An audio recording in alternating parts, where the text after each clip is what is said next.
मैं महाराष्ट्र में हूँ, हुँ। तो महाराष्ट्र में दिवाली के टाइम हम हमेशा शिवाजी महाराज के किले बनाते थे। मतलब अलग-अलग फोर्ट रायगढ़ है, प्रतापगढ़ है, माहुली किला है, तो अलग-अलग फोर्ट बनाते थे। तो वो जब फोर्ट बनाते थे तो मिट्टी से ना हम खिलौने बनाते थे, चूड़ियाँ बनाते थे, एक पूरा सेटअप लगा देते थे। क्योंकि उसमें कॉम्पिटिशन में क्या हो जाता है कि आपको पता चलता है कि सामने वाला है, मुझे जीतना है, तो आपके माइंड में बहुत सारे थॉट्स आ जाते हैं। तो जब हम एक कुछ अलग चीज़ें करते हैं, मेरा खुद का मानना है, तो अपने कुछ दुःख होते हैं या कुछ इश्यू रहते हैं, वो भूल जाते हैं उस कॉम्पिटिशन के या स्कूल प्रोजेक्ट के चक्कर में।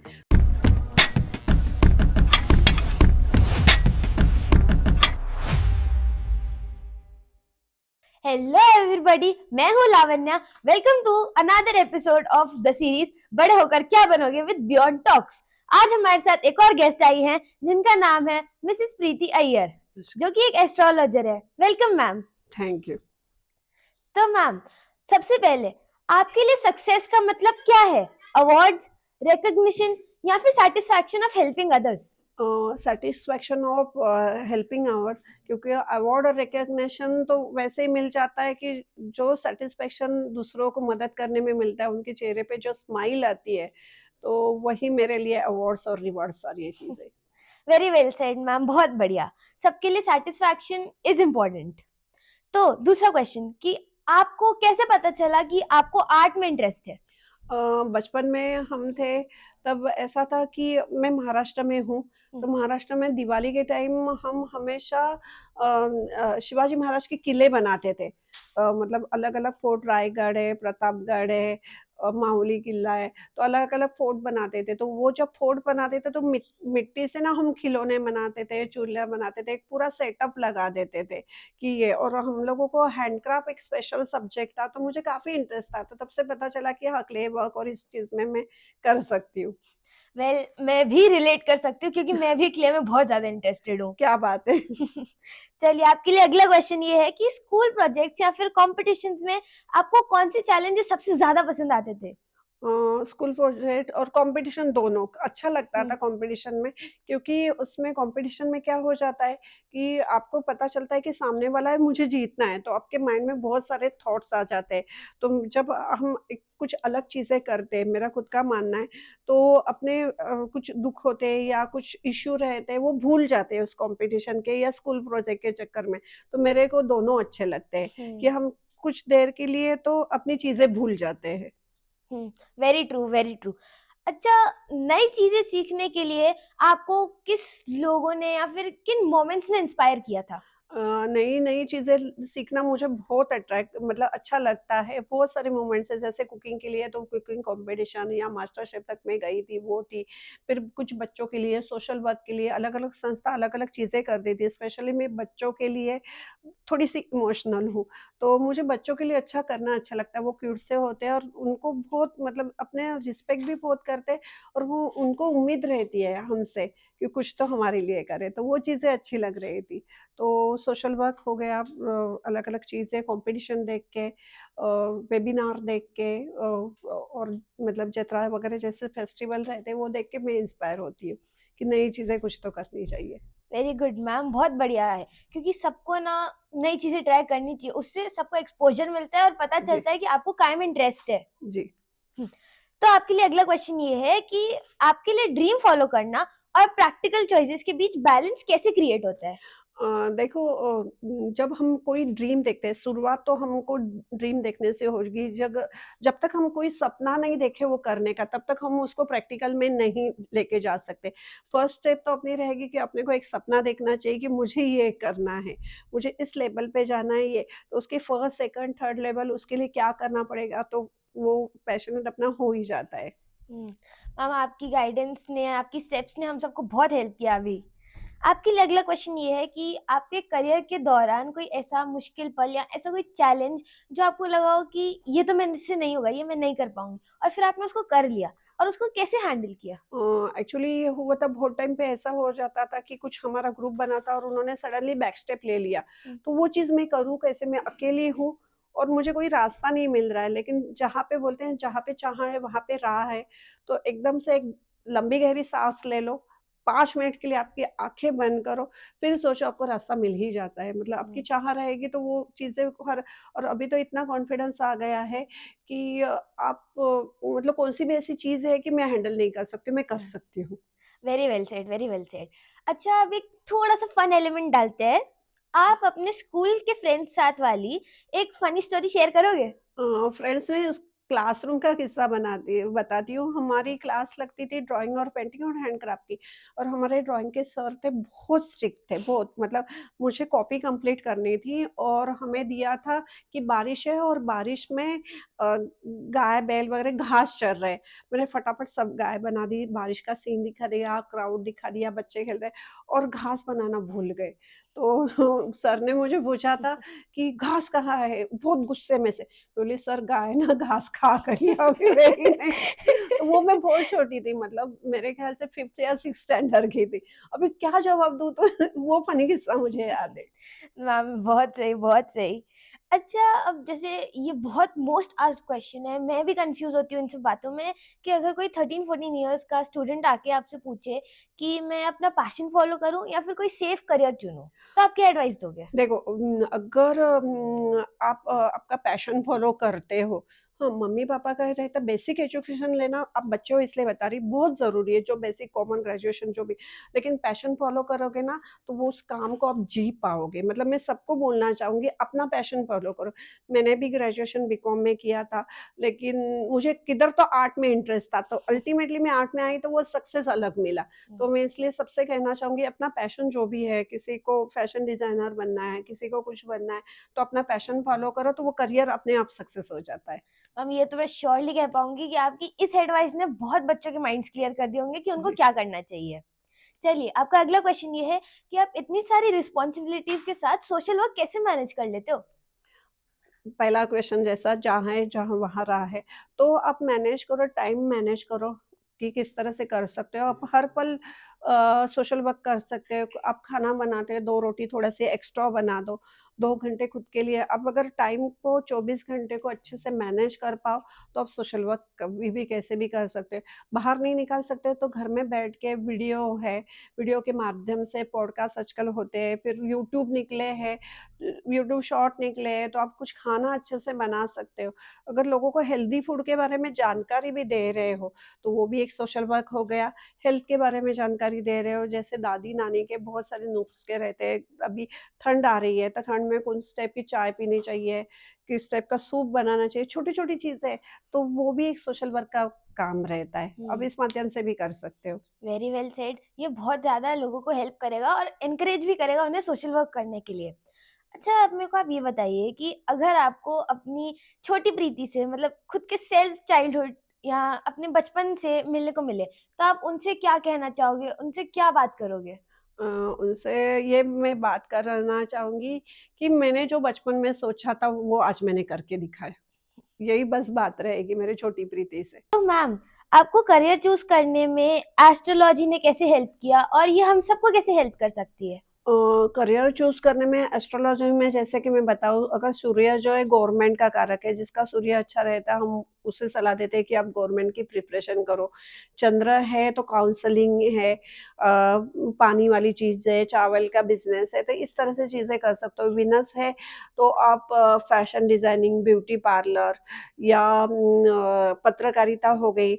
उसके बाद अब जो एक्टिंग वगैरह जो करियर रहता है, तो वो विनस है। तो अलग-अलग ग्रहों के अलग-अलग कार्य प्रशासनिक रहते हैं, तो उस हिसाब से आप करियर चूज़ कर सकते हो। तो मैम ये तो बिल्कुल आपने सही कहा कि हमारे इसमें एस्ट्रोलॉजी एक बहुत बड़ा रोल प्ले जी, करती है। और पहले के ज़माने में आपने देखा होगा कि राजा-रजवाड़े के जो रहते राजपुरोहित रहते थे। तो हुँ। वो राजपुरोहित हर बच्चा जब जन्म लेता था, बताता था कि ये राजा बनेगा, प्रधान बनेगा, वैद्य बनेगा। जो भी वो बनना चाहता है या नट बनेगा, अभिनय करेगा। तो वैसे ही अगर आज के तारीख में अपना विज्ञान इतना आगे बढ़ चुका है कि एक बच्चा जब जन्म लेता है, उसकी ग्रह स्थिति के अनुसार वो क्या बन सकता है, ये पहले ही उसकी डेस्टिनी डिसाइड होती है।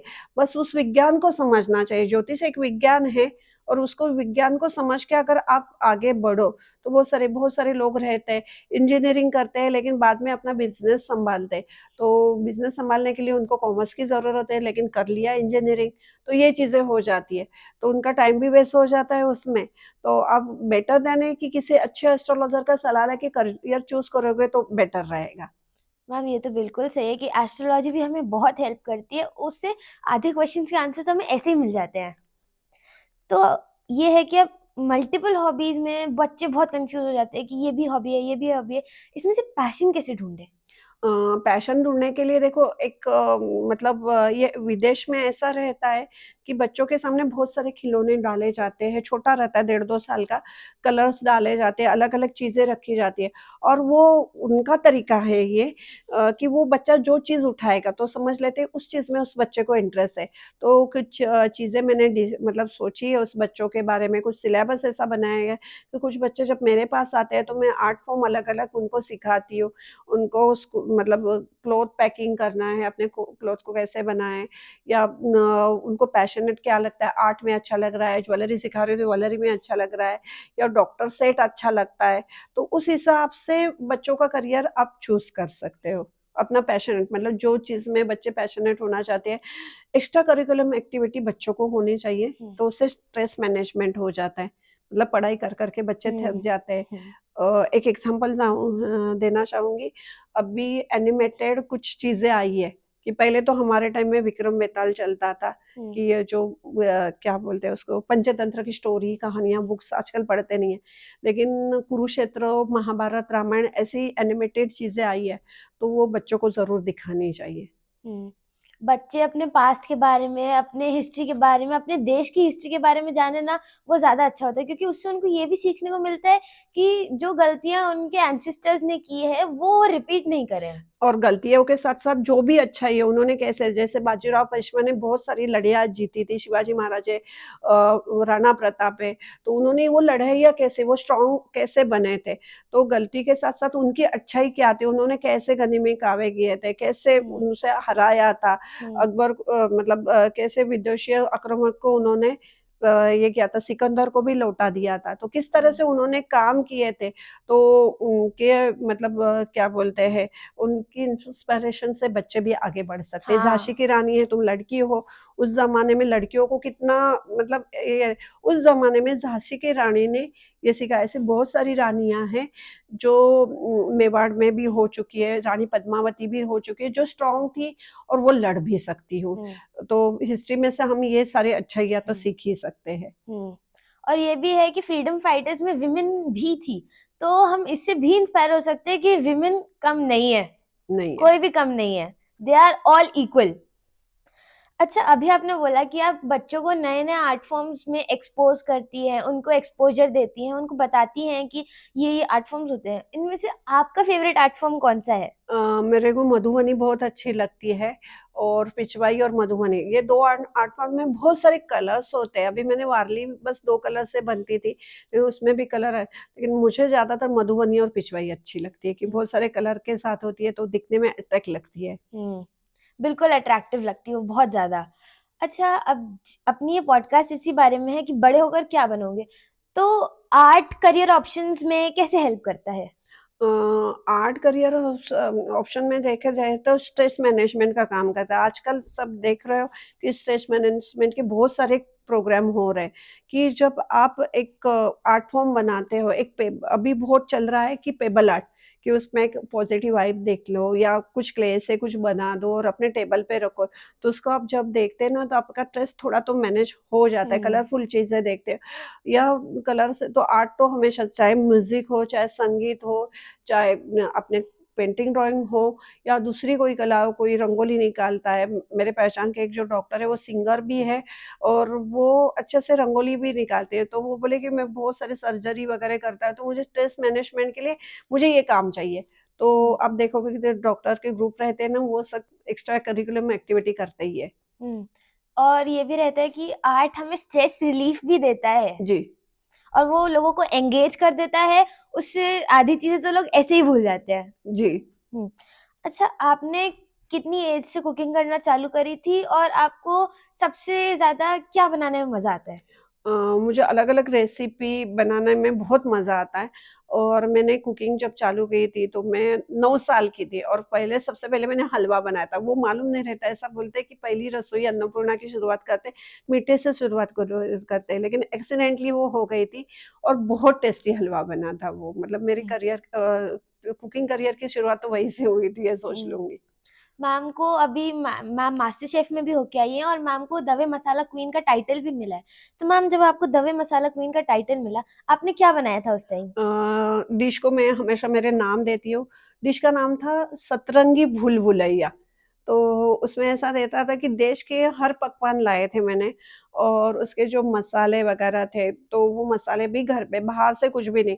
जैसे फॉर एग्ज़ाम्पल मैंने ब्लू राइस बनाया था, जो शंकर-पुष्पी के फ्लावर्स आते हैं, तो उसका एक्सट्रैक्ट निकाल के, क्योंकि शंकर-पुष्पी ब्रेन के लिए भी अच्छी रहती, बच्चों के लिए भी अच्छी रहती। कलरफुल फूड देखने के बाद बच्चे भी थोड़े अट्रैक्ट हो जाते हैं। और कुछ मैंने श्रीखंड मस्तानी बनाई थी, तो उस समय बासुंदी भी थी, उसमें सेवइयाँ भी थी, तो उसमें जो रोज़ फ्लेवर मैंने यूज़ किया था, तो फूलों के पत्तों से जो रोज़ फ्लेवर निकालते हैं या एक्सट्रैक्ट निकालते हैं, तो वही किया था क्योंकि पहले के ज़माने में एसेंस वगैरह कुछ नहीं मिलते थे, तो जैसे केवड़ा एसेंस है, तो वो खाने वाले एसेंस, तो पहले की औरतें फूलों से या कुछ पत्ते से, वेनिला के पत्तों से वेनिला एक्सट्रैक्ट निकालते हैं, तो इसी से ही एसेंस निकलता था। तो मैं वही सोचती हूँ कि वो क्या रहेगा, उसको मैंने एस्ट्रो फूड नाम दिया हुआ है। तो वो आपको हेल्थ को तो बेनिफिट करता है, लेकिन मन को भी, आपके चक्र बैलेंस रखता है, बहुत सारी चीज़ों को हेल्प कर देता है। हुँ। मैम आपने अभी जस्ट बोला कि आप अपनी-अपनी डिशेज़ को सारे अलग-अलग नाम देती हैं जी। और ये नाम मेरे को बहुत यूनिक भी लगा सतरंगी भूल-भुलैया, बहुत प्यारा नाम है। आपने इस नाम को कैसे सोचा? मुझे ऐसा था कि कलरफुल डिश थी मेरी और मैं भूल-भुलैया, अभी सतरंगी तो हो गई, भूल-भुलैया क्यों नाम दूँ? तो मतलब जज ने ऐसा कहा था कि ये रेसिपी, मैंने एक पहाड़ी लोन बनाया था, मैं जीती तो उसी चीज़ पे। नमक की भी रेसिपी बन सकती है, वो उनको पता नहीं था। तो नमक की भी रेसिपी बनाई थी और उसमें बहुत सारे ये थी, क्योंकि जो श्रीखंड फालूदा जो बनता है, वो अभी तक किसी ने सोचा नहीं था।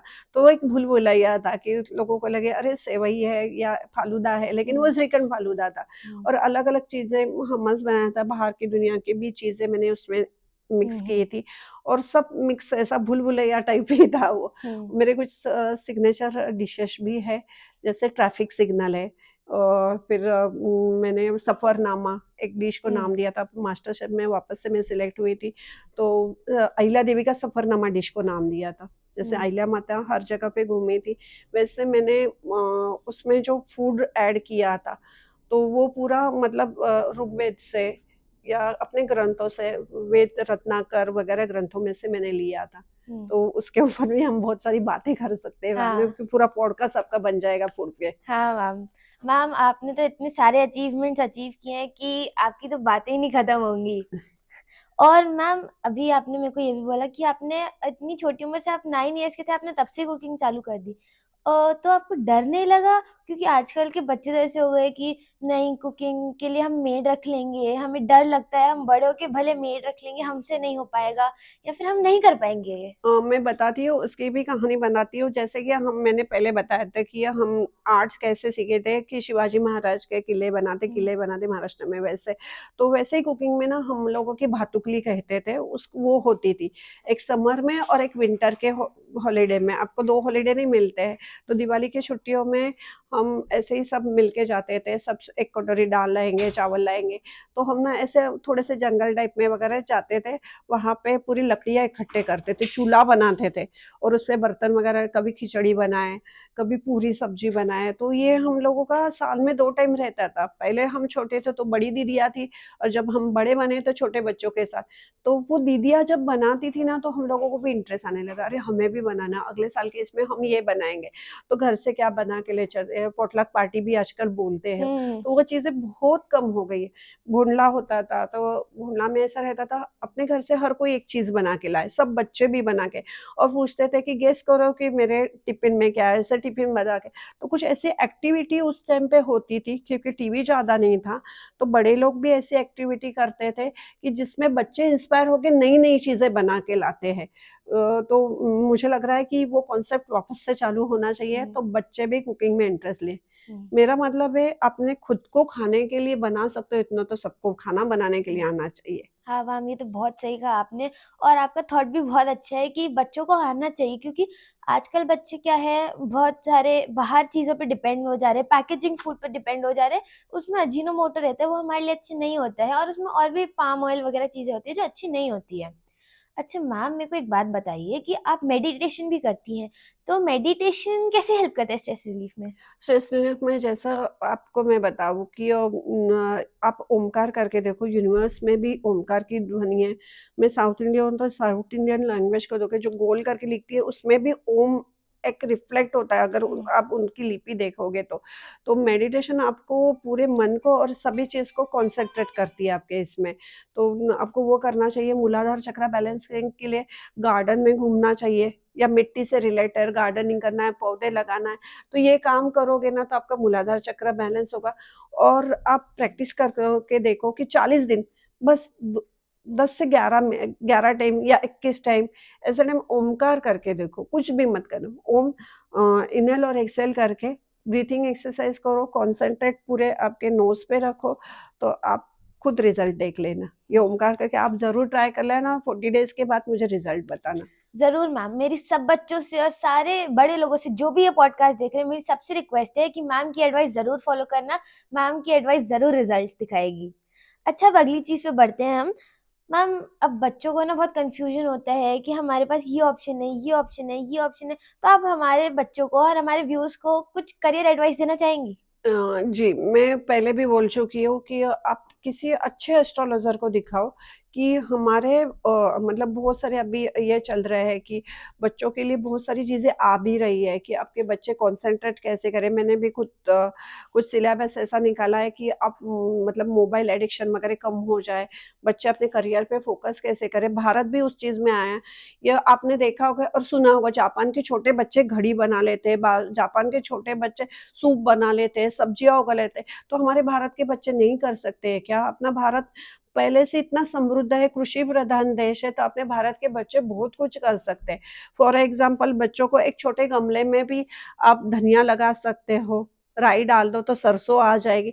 तो छोटे-छोटे चीज़ों के माध्यम से मैं पेरेंट्स को और आपके पॉडकास्ट के माध्यम से भी बताना चाहूँगी कि अब बच्चों को करियर चूज़ करने के लिए एक्स्ट्रा पढ़ाई के अलावा एक्स्ट्रा करिकुलम एक्टिविटी होना ज़रूरी है। ये स्कूल भी, बहुत सारे स्कूल भी अभी ये चीज़ के लिए इनोवेटिव ले रहे हैं।